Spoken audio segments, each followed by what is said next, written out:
So optimization example 6, a 4x4 picture hangs on a wall. And by the way, I was trying to put in a trig problem that made it a little more interesting.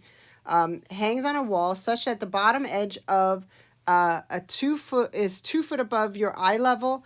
How far back from the picture should you stand directly in front of the picture in order to view the picture under a maximum angle? So, first of all, I drew the picture out here just to get an idea of what was going on. And a couple of things that you need to keep in mind of. The picture is drawn for you, but we're trying to optimize or draw, we're trying to optimize, the angle here.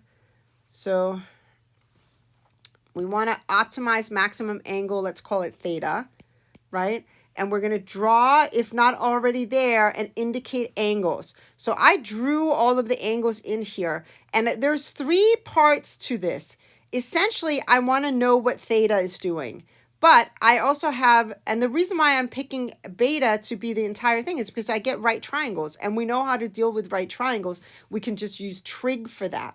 So that means I can essentially set up that theta is equal to beta minus alpha, and then I can use right triangles. So it would help to draw that out, just if it helps, draw each of the triangles separately.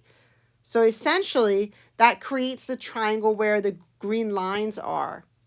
And I know that there's a relationship between, I can write a trig relationship between beta, x, and 6. Now, one way is to do tangent. So you could do tangent of beta is equal to 6 over x. But since I'm getting x in the denominator, if I need to find derivatives using that, it becomes more complex because it becomes x to the negative 1, and then you get like, oh, you have to remember the chain rule and things like that. So a lot of times, if it's possible, you rewrite it so that the x is in the numerator, and the easiest way to do that is to use cotangent instead. So if you see that when you write this down, I do, tangent of beta, is equal to 6 over x. It would be more convenient if x was in the numerator. It's the same as saying cotangent of beta is equal to x over 6, because that's the same as 1/6 x. So, and taking the derivative, for example, of 1/6 x is just 1/6. It becomes a lot easier. Then it's less of a chain rule problem. So it makes things easier. So that's why I chose to write both of them in terms of cotangent. So those are my 2 constraints. Those are the 2 things I have. So now if I want to know something about the angle, I need to solve for each of these angles. So that's, you just take arc. I wanted to get theta I know is equal to beta minus alpha. So that means I need to find out what beta and alpha are. So I take arc trig of both of them. So arc trig of both of them, that means then I can rewrite the equation theta in, you just take beta, which is right here, arc cotangent, that's that one there, minus alpha, that was the smaller angle here, and that goes there, like that. And it makes sense that you would have an endpoint at 0, which is at the wall to infinity. And then, okay, let's take the derivative. So my question is, do you remember how to find the derivative? It's negative 1 over 1 minus x squared, but we got to use the chain rule. So it's negative 1 over 1 plus u squared times u prime. So essentially, that is what I did for each of them. So here is for beta, and the other one is for alpha here. And then I just did some algebraic simplification, multiplied by 1/2, multiplied by 1/6. Then to avoid having a fraction within a fraction, just to make it easier to solve later, I then put, I multiplied again by 6 over 6 and 2 over 2. All right, so then we have the derivative. Take that derivative, right, and set equal to 0. So d theta dx is equal to 0 when 0 is equal to that whole thing. So in other words, those pieces are equal to each other. I cross multiplied and I solved for x. And I ended up with x squared is equal to 12, square root both sides.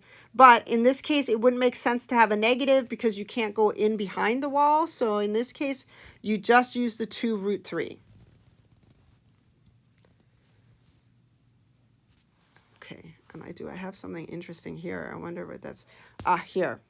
All right, so then we have d theta. I'm going to just use the first derivatives test and make sure that it changes. It goes up and then comes back down because I want to maximize, which it does at root.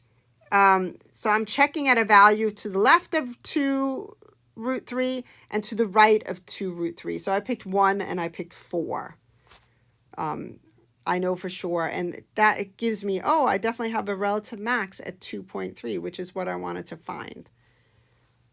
Alrighty, so that means then if we did it on a calculator, PS, it would look like this.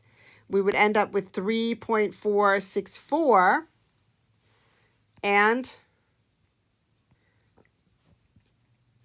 in the calculator, you just put y1 of the whole thing, and cotangent you can find, or I mean arc cotangent, you can find in the math menu, and the math menu is above the 5. If you look at the number 5, in blue it says math, right?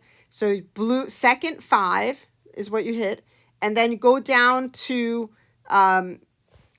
trig, and in trig it's right there. And then you would use a reasonable window to look at in this case. And you can hopefully see what happens. To ensure that the graph doesn't start going up again to create another maximum, find the derivative of y1. And on the home screen, you could then also solve and find the derivative that way. You still have to eliminate. There's only one place from 0 to infinity where there is a relative max or min, because we've solved. There's 2 places, but we're on the interval from 0 to infinity. So you can see that there's only one place. And then, so that means we have found the absolute maximum on this interval because it goes up and then it comes back down. And I can see that it doesn't come back up again. So then that's how I know it was definitely a relative maximum. So you're sometimes playing around with it. We did that all by hand before, but just to think of it in terms of our calculators. To view the picture of at a maximum angle, a person needs to be 2 root 3 feet from the picture. So we answered the question, or if you did it in decimals, fine if you did it on the calculator. So just keep in mind to ensure, because it could, like, how do I know that that's the only place? Well, I found the critical numbers, and there were no other critical numbers than negative 2 root 3 and positive 2 root 3. And I can see by the derivative, it goes up. So the function goes up and then comes back down, and it doesn't come back up again. There's only one turning point there. So that means if it doesn't come back up, it's not going to create another maximum somewhere.